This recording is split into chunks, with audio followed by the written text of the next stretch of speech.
Once upon a time, a blackbird and his mate lived happily in a tall tree. The blackbird kept singing sweetly to his mate, pouring out his heart as they built their nest together. And when the nest was finished and they settled in it, he sang more sweetly than ever. Now, the king was riding that way, and when he heard this song of joy, he said to the Fowler, "Catch that blackbird, so that I may hear his happy song every day." Not long after that, the Fowler came with his nets, and by mistake, he caught Mrs. Blackbird. Now, Mrs. Blackbird could sing hardly a note, but the Fowler could not tell her from Mr. Blackbird, as both wore such black feathers. The king was delighted to get the bird, and he put her into a cage. But Mrs. Blackbird was so unhappy without her husband that she began to mourn and droop, and gave unhappy little chirps.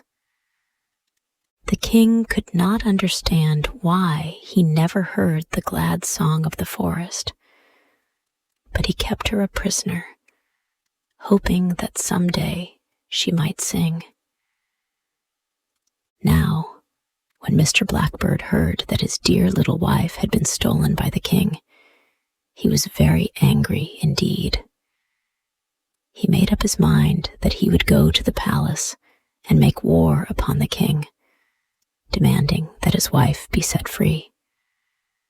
So he got a long, sharp thorn and tied it at his waist for a sword. On his head, he put half a walnut shell for a helmet. He took the skin of a dead frog and put it on for armor, and the other half of the walnut shell he used for a drum. And so he marched away, beating upon his drum to make war upon the king. As he walked along the road, beating upon his drum, he met a cat. "Meow, meow," said the cat. "Where are you going, Mr. Blackbird?" "I am going to fight against the king," answered the bold blackbird. "I will go with you and help you," said the cat, "for the king drowned my kittens, and I should like to help punish him."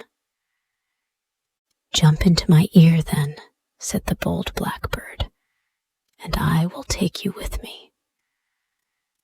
So the cat climbed into the blackbird's ear, curled up, and went to sleep. The blackbird marched on, beating upon his drum. Further down the road, he met some ants. "Where are you going, Mr. Blackbird?" asked the ants. "I am going to fight against the king," answered the bold blackbird, "for he has stolen my wife and shut her up in a cage." "We will join you," said the ants, "for the king poured hot water down our hole." "Jump into my ear," said the blackbird. So they jumped in, and away went the blackbird beating upon his drum. Next, the blackbird met a rope and a club, and when they heard that he was going to fight against the king, they jumped into his ear, and away they all went together. Not far from the palace of the king, the blackbird had to cross over a river. "Where are you going, Mr. Blackbird?" asked the river. to fight against the king, for he has taken my wife as prisoner." "I will join you," said the river. "Jump into my ear," said the blackbird. So the river went into his ear, and away they all went to the palace of the king. When they reached the outer gate, the bold blackbird knocked loudly. "Thump! Thump! Thump!" "Who is there?" said the porter. "General Blackbird, who has come to make war upon the king and to get his wife back again," said the blackbird.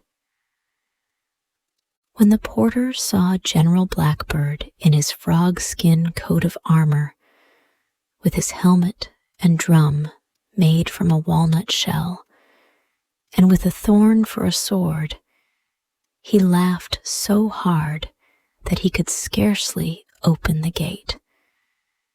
And when the king saw the bold bird, he laughed so heartily he nearly fell from his throne. "Ha! Ha! Ha!" roared the king. "What do you wish with me, bold General Blackbird?" "I want my wife at once," said the blackbird, beating upon his drum, rub-a-dub, rub-a-dub. "You shall not have her. I have shut her up in a cage, and I am waiting for her to sing to me," said the king. "Very well, then," answered the blackbird. "War is declared, and you must take the consequences." Rub-a-dub, rub-a-dub, went the drum. "Seize that insolent bird," said the king, "and shut him up in the hen-house. There will be nothing left of him in the morning." So the servants took the blackbird and threw him out into the hen-house. When all the world was sound asleep, Blackbird said, "Come out, pussy, from my ear. There are many fowls for you here. Scratch them. Make their feathers fly. Wring their necks until they die. Meow, meow," said the big pussy cat. And in an instant, all was wild confusion in the hen-house. "Cluck, cluck, cluck," said the hens, as they went scurrying all over the place. "Bad luck, cluck, cluck." "Cock-a-doodle-doo-oo. Get out of here, oh do," shrieked the rooster. "Quack, quack," said the ducks. "Alack, alack." "Hiss, tss, hiss. What's amiss, S?" hissed the geese. But the big pussy cat caught them all, scratched out their feathers, and soon made an end of them. Then she climbed back into the blackbird's ear, and they all went to sleep. The next morning, the king said to his servants, "Go and find the body of that insolent bird, and give all of my poultry an extra measure of corn." But when they entered the chicken yard, there was General Blackbird strutting about among all the dead fowls. "Ha, ha, ha," roared the king. "What do you wish with me, bold General Blackbird?" "Ha, ha, ha," roared the king. "What do you wish with me, bold General Blackbird?" The king was very angry when he heard about this, and he said, "Tonight You must shut that insolent bird in the stable among my prancing steeds. They will soon kick the life out of him." So General Blackbird was shut in the stable. At midnight, when all the world was asleep, Blackbird said, "Come out, rope, and come out, stick. Tie the horses lest they kick. Beat the horses on the head. Beat them till they fall down dead." Out came the rope and the club, and the rope bound all the horses until they could not move, and the club beat them until they all fell down dead. Then the rope and the club climbed back into the blackbird's ear, and they all went to sleep again. The next morning the king said, "I am sure my wild horses have settled that blackbird. Go out and bring in his corpse." The servants went out to the stable, and there was the blackbird sitting on a stall, drumming away on his walnut shell, while all around him were the dead bodies of the horses. Now these horses had cost the king a great deal of money, and to have them killed in this way was more than he could stand.